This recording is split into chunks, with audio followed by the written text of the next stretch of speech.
인생에는 순환이 참 많은 것 같습니다. 좋을 때가 있으면 슬플 때도 있고, 그리고 슬플 때가 있으면 좋을 때도 있습니다. 풍족할 때가 가난한 때로 바뀌며, 가난할 때가 풍족할 때로 바뀔 때도 있습니다. 성공과 실패, 기쁨과 절망, 건강과 병, 전쟁과 평화, 다 각자의 순환이 있습니다. 이것이 마치 자연의 섭리듯이 자연 또한 낮과 밤, 비와 가뭄, 저희가 겪고 있는 더위와 나중에 올 추위를 순환적으로 보내줍니다. 이것은 교회도 똑같다고 생각합니다. 항상 좋은 교회는 없습니다. 항상 평화로운 교회도 없습니다. 좋을 때도 있고 힘들 때도 있기 마련입니다. 강할 때도 있고 약할 때도 있습니다. 전진할 때도 있고 후퇴할 때도 있습니다.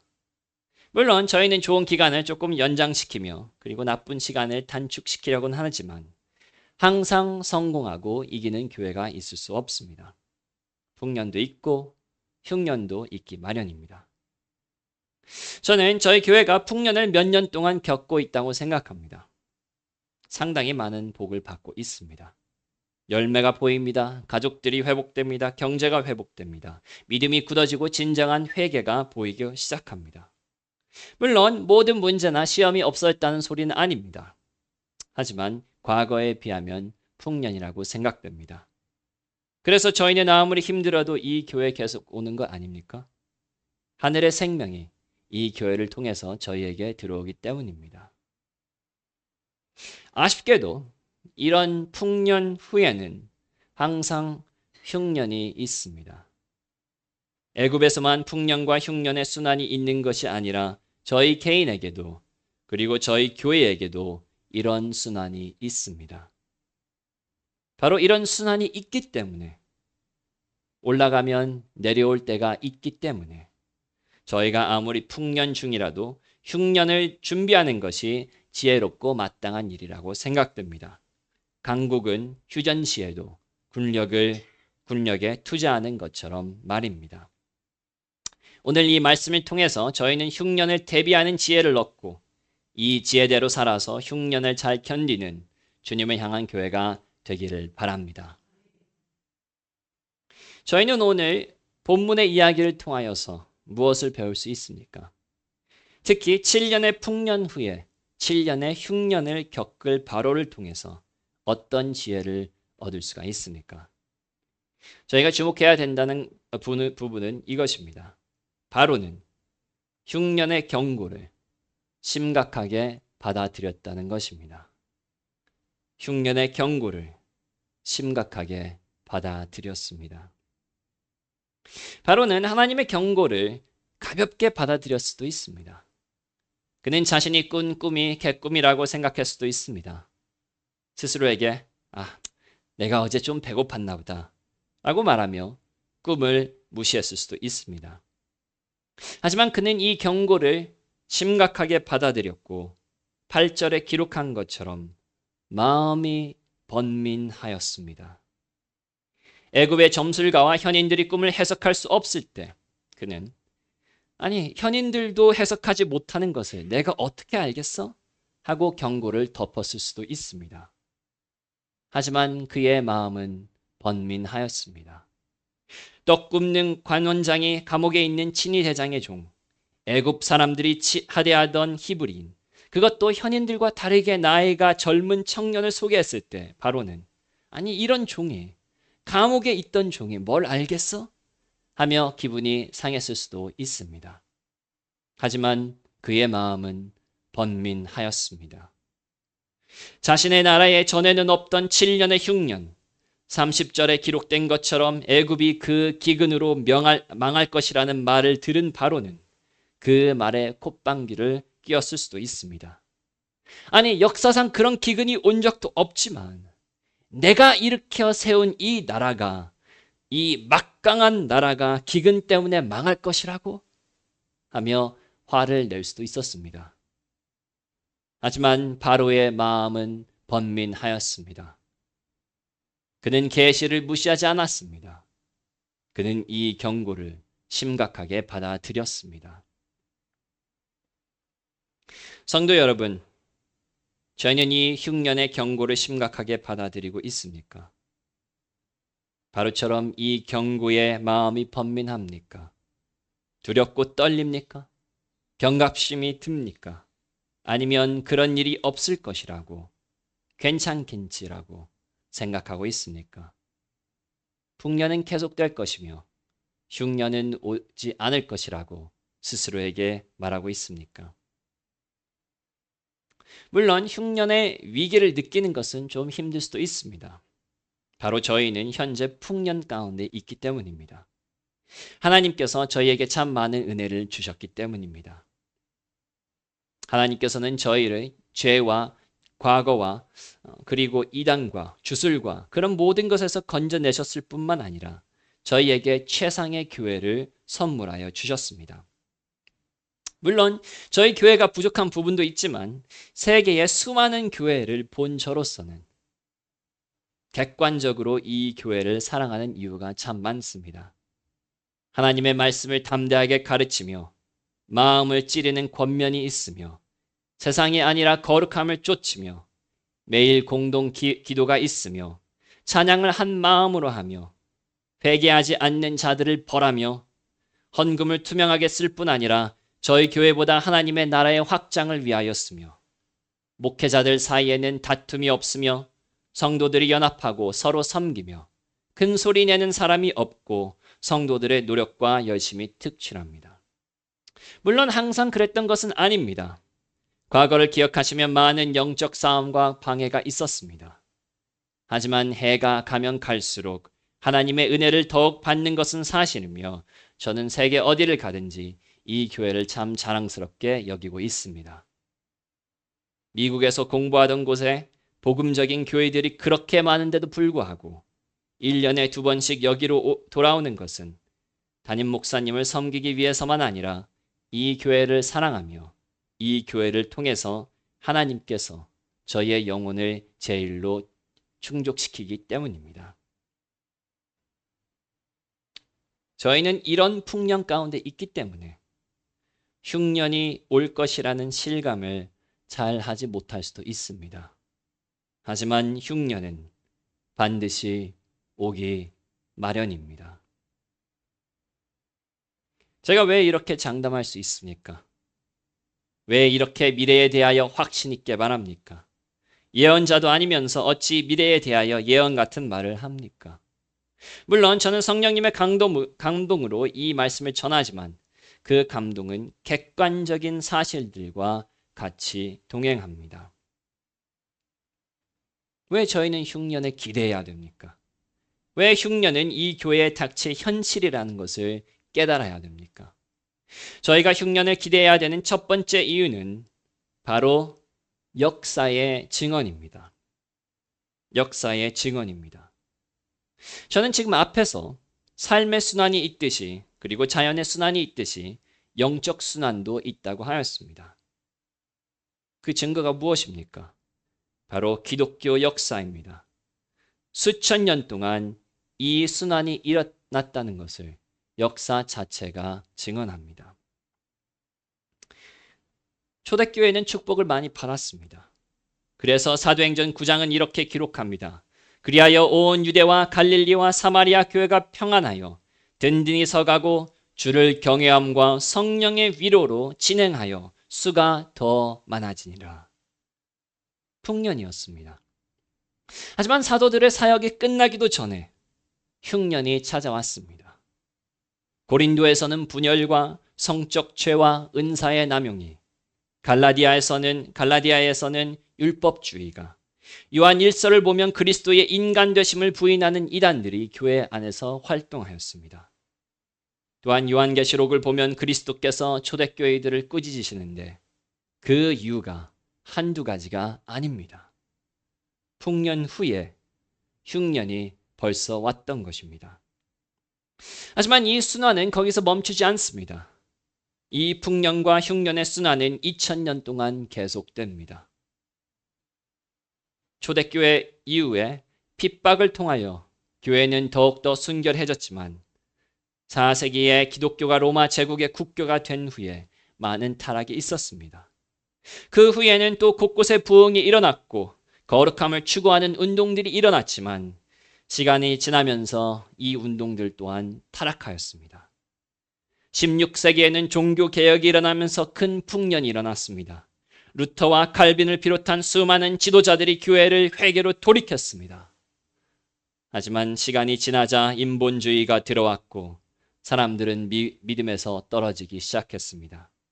18세기의 에드워드, 휘트필드, 웨슬리 등의 지도자들이 미국과 영국의 큰 풍년을 다시 가지고 오며 부흥을 일으켰지만 19세기에 독일의 자유주의 신학이 일어나 또 다시 흉년이 시작되었습니다. 하나님께서는 20세기에 아시아와 남미를 선두로 전에는 볼 수 없었던 부흥운동을 일으켰지만 21세기에는 또다시 흉년이 돌아왔습니다. 엄청난 부와 오락, 인터넷과 스마트폰 등등을 통하여 사람들이 물질 세계에 관심을 빼앗기며 부흥이 있었던 많은 나라들은 침체하고 있습니다. 이런 풍년과 흉년의 순환은 나라들에게만 있는 것이 아닙니다. 개인 교회들에게도 있고 풍년 후에 흉년을 겪지 않은 교회는 없습니다. 그렇게 장성하던 칼빈의 교회도, 루터의 교회도, 에드워드의 교회도, 휘트필드의 교회도, 웨슬리의 교회도, 스펄전의 교회도 하나님께서 위대하게 쓰신 과거 교회들은 다 없어지거나 관광지로 바뀐 지 오래됩니다. 심지어 20세기의 제일로 유명하신 설교자 중 하나인 마틴 로이드 존스 목사님의 교회도 1960년도에는 말씀을 들으러 매주 수천 명이 모였지만 지금은 겨우 몇십 명밖에 모이지 않습니다. 왜 저희는 흉년을 준비해야 됩니까? 바로 풍년 뒤에 흉년이 온다는 것은 2000년의 기독교 역사가 증언하고 있기 때문입니다. 영적 순환은 존재하기 때문입니다. 영적 풍명만 있으면 얼마나 좋겠습니까? 좋은 시간만 있으면 얼마나 기쁘겠습니까? 하지만 사단이 통치하시는 이 세상에는 그런 일이 있을 수가 없습니다. 저희가 완벽한 안식을 얻는 것은 오직 저희가 천국에 갔을 때입니다. 이 세상에서는 풍년과 흉년의 순환이 있다는 것을 역사가 증언하며 풍년에 있는 저희가 흉년을 기대하는 것은 마땅한 일입니다.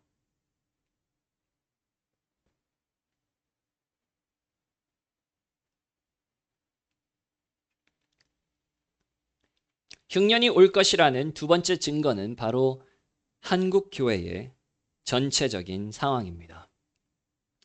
한국 교회의 전체적인 상황입니다. 한국 교회 상황을 안다면 흉년이 벌써 왔다는 것을 체험할 수밖에 없습니다. 저희 한국 교회가 전체적으로 감소하고 있다는 것은 다 잘 아실 것입니다. 목회 데이터 연구소에 의하면 2012년에 전체 인구의 22%가 넘는 기독교는 2024년에 16%였고 2050년에는 12%로 떨어질 것을 예상합니다. 기독교는 현재 겨우 800만 명을 넘으며 2050년대에는 500만 대로 떨어질 것이라고 합니다. 심지어 과거 10년 사이에 20대에서 40대가 절반으로 감소했다는 충격적인 데이터를 내놓았습니다. 또한 한국 기독교 목회자 협회에 의하면 무려 개신교의 31%가 교회에 나가지 않는다고 2025년 작년 통계를 냈습니다. 숫자뿐 아니라 거룩함도 떨어지고 있습니다. 반세기 전에는 한국 교회가 존경받았을지 몰라도 이제는 아닙니다. 한국 교회에는 말도 못하는 물질주의와 세상 사랑이 있습니다. 이단도 많고 주술도 많습니다. 음란과 이혼과 부패함으로 가득합니다. 분열이 많아 수많은 교회들이 갈라집니다. 목회자나 성도 할 것 없이 더욱 세상과 똑같아지고 있고 심지어 세상에서 듣지 못한 추잡한 일들도 교회 안에서 현재 일어나고 있습니다. 이것이 저희의 현실입니다. 한국 교회의 현실입니다. 그리고 저희가 잠시 하나님의 은혜로 이 교회에서 기근을 피하고 있지만 흉년은 반드시 겪기 마련입니다. 특히 저희에게 한국교회의 흉년이 무서운 이유는 바로 한국교회의 흉년은 목회자의 흉년과 연관되기 때문입니다. 실제로 목회자 양육 상태 또한 심각합니다. 신학교 입학자는 10년 사이 절반 이하로 줄었고 2023년에는 총신대학교 신대원이 107년 만에 처음으로 정원 미달을 기록했으며 주요 7대 신학교 중 5곳이 정원을 채우지 못하였습니다. 놀랍게도 2027년 수도권 신학대 신학생 입학 정원은 겨우 315명 뿐이었습니다. 그렇습니다. 현재 목회자가 없습니다. 교회는 아직도 5만에서 7만 군데가 된다고 통계가 나오는데 목회자는 매년 겨우 수백 명만 나옵니다. 그리고 그 중에 제대로 된 목회자들이 얼마나 나오는지 아무도 모릅니다. 저희 교회도 부목사를 새로 초빙하려고 그렇게 노력했지만 합당한 사람을 찾지 못하지 않았습니까? 이런 목회자난에서 저희가 원하는 목회자가 저희 교회에 오는 것은 하늘의 별 따기와도 같습니다. 이런 상황에서 담임 목사님께서 몇 년 뒤에 은퇴하시면 풍년이 계속될 것이라고 믿는 것은 현실을 부인하는 것입니다. 한국교회 상황을 저희가 조금이라도 인정한다면 저희는 흉년을 기대할 수밖에 없습니다.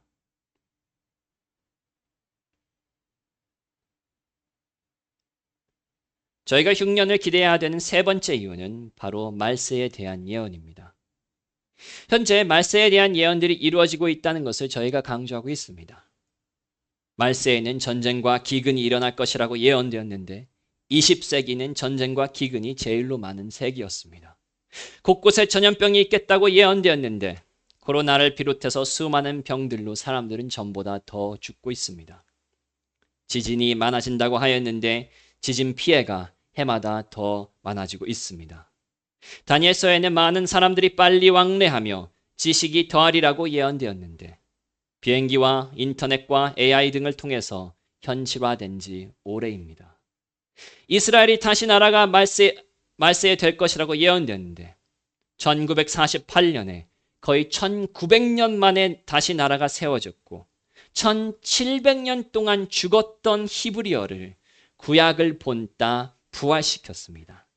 단 한 사람도 현실에서 쓰지 않은 죽은 언어가 부활된 것은 역사상 유일하다고 학자들이 말합니다. 복음이 모든 민족에게 전파될 것이라고 예언되었는데 이 복음은 세계 모든 나라에 벌써 전파되었으며 심지어 성경은 완전하게는 776개의 언어로 부분적으로는 4007개의 언어로 미리 번역되었습니다. 말세에는 사람들이 자기를 사랑하며 돈을 사랑하며 윤리와 도덕이 무너질 것이라고 예언되었는데 날이 갈수록 그렇게 되고 있습니다. 그뿐입니까? 계시록의 많은 예언들도 문자적으로 이루어지고 있습니다. 예언대로 수목의 3분의 1이 죽었고 바다 생물도 3분의 1이 죽었고 강들이 오염되었고 기후도 이상하게 변하고 있습니다. 말세의 예언은 아직 다 이루어지진 않았지만 적어도 저희는 말세에 벌써 들어온 것이 분명합니다.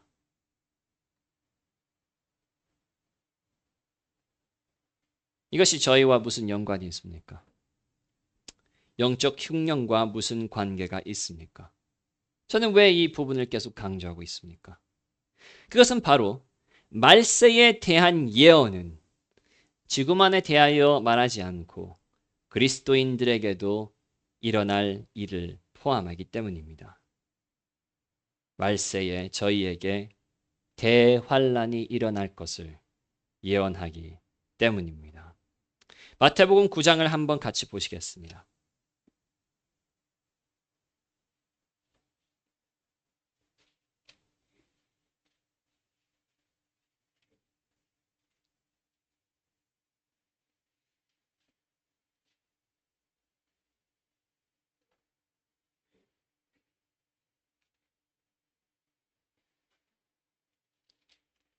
죄송합니다. 마태복음 9장이 아니라 24장입니다. 24장 9절입니다.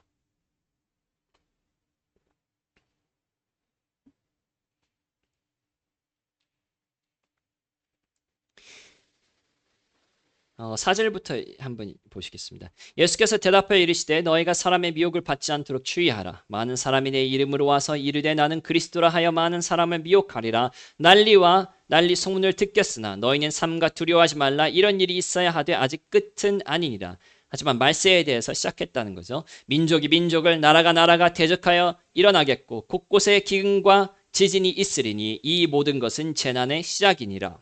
그때에 예수 그리스도께서 예언하신 것입니다. 그때에 사람들이 너희를 환난에 넘겨주겠으며 너희를 죽이리니 너희가 내 이름 때문에 모든 민족에게 미움을 받으리라. 그때에 많은 사람이 실족하게 되어 서로 잡아주고 서로 미워하겠으며 거짓 선지자가 많이 일어나 많은 사람을 미혹하겠으며 불법이 성함으로 많은 사람의 사랑이 식어지리라. 지금 말세입니까? 말세입니다. 말세에 대한 예언들이 이루어지고 있기 때문입니다. 그런데 이 말세에는 어떤 일이 일어납니까? 교회는 풍년을 겪습니까? 아닙니다. 이 말세에는 그리스도인들은 죽습니다. 실제로 20세기의 순교자들이 제일로 많았던 세기입니다. 저희가 모든 민족에게 미움을 받습니다. 많은 사람들이 실족합니다. 거짓 선지자들이 많이 일어납니다. 불법이 성하고 많은 사람의 사랑이 식습니다. 그렇습니다. 말세는 영적 흉년의 시대입니다. 말세에는 기독교가 더욱 쇠해지고 타락하고 거짓 선지자들이 난장판을 치고 세상은 저희를 더욱 미워합니다. 벌써 시작하지 않았습니까? 한국 교회는 더욱 타락하며 사랑은 식고 불법을 더 행하며 거짓 선지자들로 가득하며 세상은 교회를 핍박하고 있지 않습니까? 그렇습니다. 흉년은 옵니다.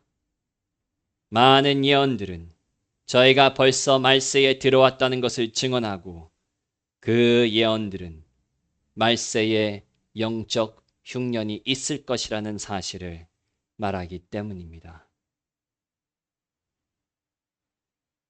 종합하자면 흉년이 온다는 증거는 세 가지입니다. 첫째, 풍년 후에 흉년이 오는 이 영적 순환은 수천 년의 기독교 역사가 증명합니다. 둘째, 한국 교회의 문제와 목회자 부족은 저희가 벌써 이 흉년에 들어왔다는 것을 증명합니다. 셋째, 저희가 말세에 들어왔다는 사실을 많은 예언들이 증명하는데 이 예언들은 말세가 흉년일 것이라고 증명합니다. 성도 여러분, 이 경고를 심각하게 들으시기 바랍니다. 흉년은 옵니다. 저희가 원하던 흉년은 옵니다. 온다는 증거가 이렇게 많고 하나님께서 오늘 말씀을 통하여서 저에게 직접 경고하고 계십니다. 여기서 피할 수 있는 길은 없습니다. 저희 교회는 어떤 자도 벗어날 수 없습니다. 애굽 전체가 흉년을 겪었듯이 저희 모두도 이 흉년을 겪을 것입니다. 그리고 그 흉년은 풍년의 기억을 잊게 만들 만한 흉년입니다. 교회를 망하게 할 수 있는 흉년입니다.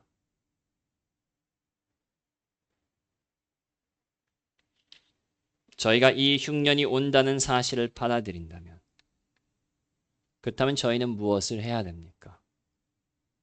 몇 년 남지 않은 풍년을 저희는 어떻게 사용해야 됩니까? 하나님의 은혜가 충만하고 열매가 넘칠 때에 저희는 어떤 지혜가 필요합니까? 본문의 바로왕은 어떤 일을 하였습니까? 그는 하나님의 경고를 심각하게 받아들였을 뿐 아니라 그 해결책도 심각하게 받아들였습니다. 그래서 그는 준비하였습니다. 어떻게 보면 참 대담한 일이 아닌가 싶습니다.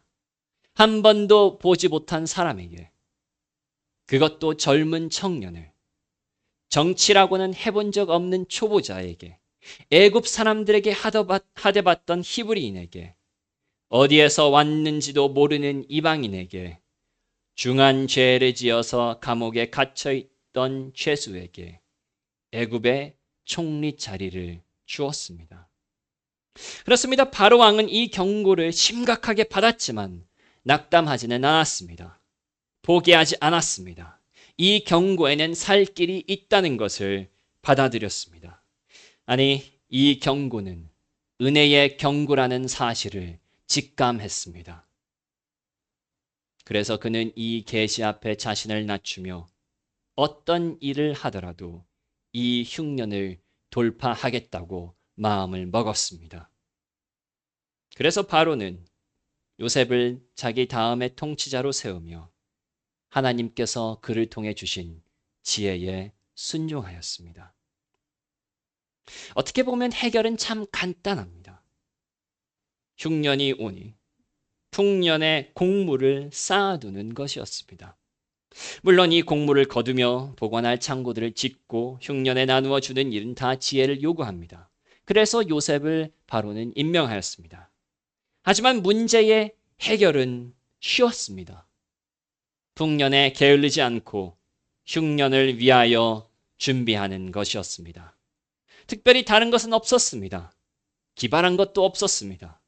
하나님의 경고를 그는 심각하게 받아들여 풍년에 항상 하던 농사를 더욱 열심히 하고 곡물을 열심히 저장하는 것이었습니다. 그렇습니다. 많은 사람들은 이 흉년을 심각하게 생각뿐 아니라 이 흉년에 대한 두려움을 가지고 있습니다. 하나님의 말씀을 두려워하는 것이 아니라 미래를 두려워합니다. 그래서 교인들도 거짓 예언자들에게 속는 것입니다. 거짓 예언자들은 뭐라고 합니까? 흉년을 견딜 수 있도록 자기의 말만 들으라고 합니다. 하나님께서는 자기의 기도만 들어주니 자기에게 헌금하라고 합니다. 자신만 해결책이 있다고 합니다. 집을 팔고 자기 집단에만 들어오라고 합니다. 마치 무당이 사람들을 두렵게 하고 부적을 파는 것처럼 속이 뻔하게 보이는 속임수인데도 불구하고 교인들이 이 두려움에 움직여서 주술에 빠지는 것입니다. 하지만 하나님의 말씀은 무엇이라고 합니까? 요셉은 바로에게 무엇이라고 합니까? 특별한 제사를 드리라고 합니까? 특별한 곳에 가라고 합니까? 신비한 체험을 해야 된다고 합니까? 하나님께서는 자신의 기도만 듣기 때문에 자신에게 제물을 바치라고 합니까? 아닙니다. 전에 하였던 농사를 하되 곡물을 쌓아 놓으라고 합니다. 여기에서 저희는 중요한 영적 원리를 알 수 있습니다. 준비한다는 것은 새로운 일을 하는 것이 아닙니다. 신비한 것을 체험하는 것이 아닙니다. 몇 명만이 아는 비밀을 아는 것이 아닙니다. 흉년의 준비는 근본을 더욱 열심히 쌓아놓는 것입니다. 흉년을 견디는 것은 심지어 새로운 은사를 받아서도 아닙니다. 미래의 일을 예언해서가 아닙니다. 여기저기서 방언이 터지고 기적이 일어나서가 아닙니다. 물론 저는 이런 것들이 중요하다고 생각합니다.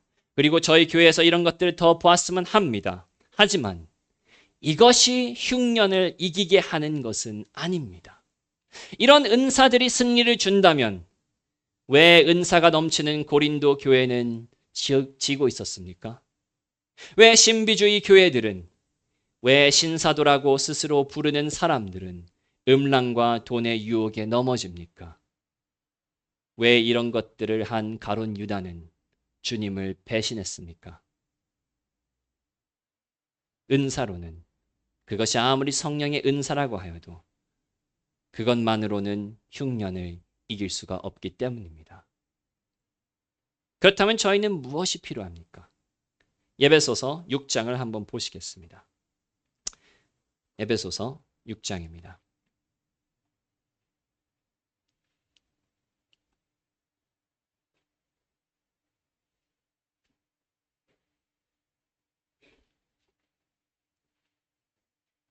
저희가 너무나 잘 아는 구절들입니다.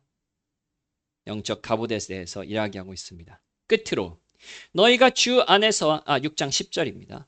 끝으로 너희가 주 안에서와 그 힘의 능력으로 강건하여지고 마귀의 간계를 능히 대적하기 위하여 하나님의 전신 갑주를 입으라. 우리의 씨름은 혈과 육을 상대하는 것이 아니요 통치자들과 권세들과 이 어둠의 세상 주관자들과 하늘에 있는 악의 영들을 상대함이라.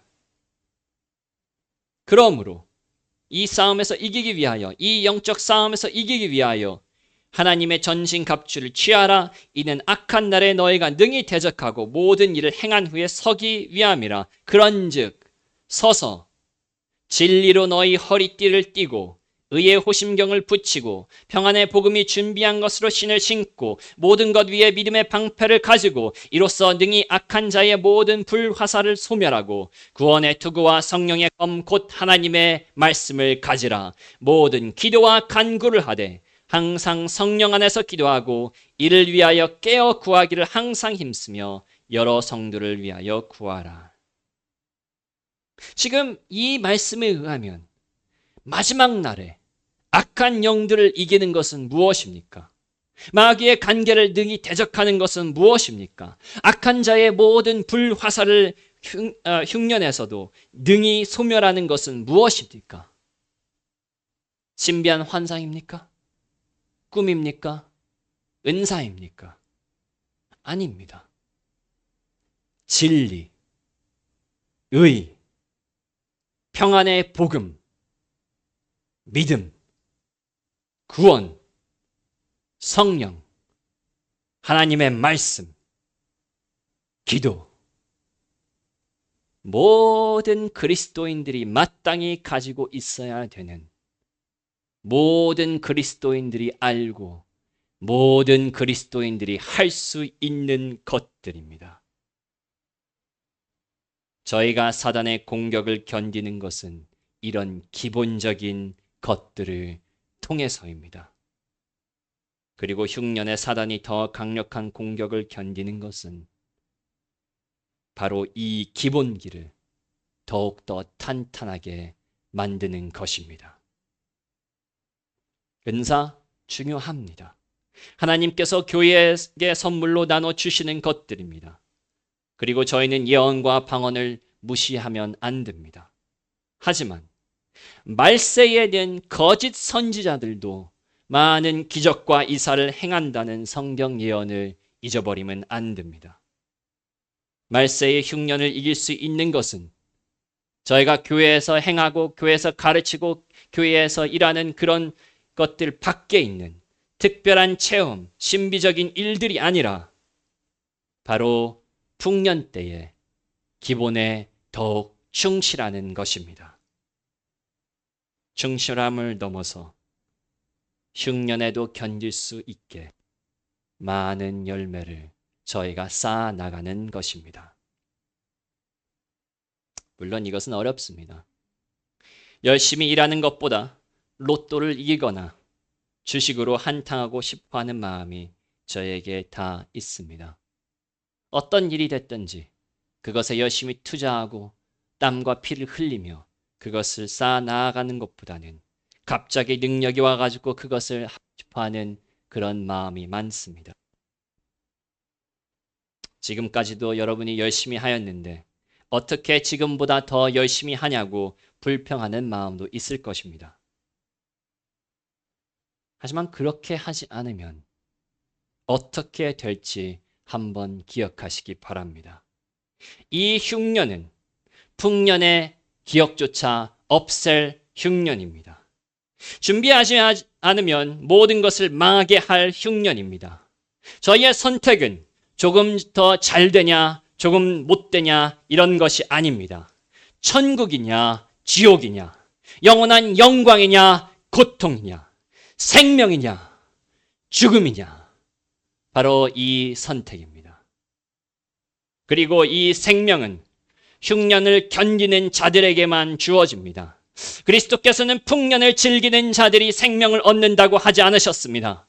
흉년을 이기고 끝까지 견디는 자만 구원을 얻는다고 하셨습니다. 이사야 선지자도 그래서 말하지 않습니까? 만일 너희가 굳게 믿지 아니하면 너희는 굳게 서지 못하리라.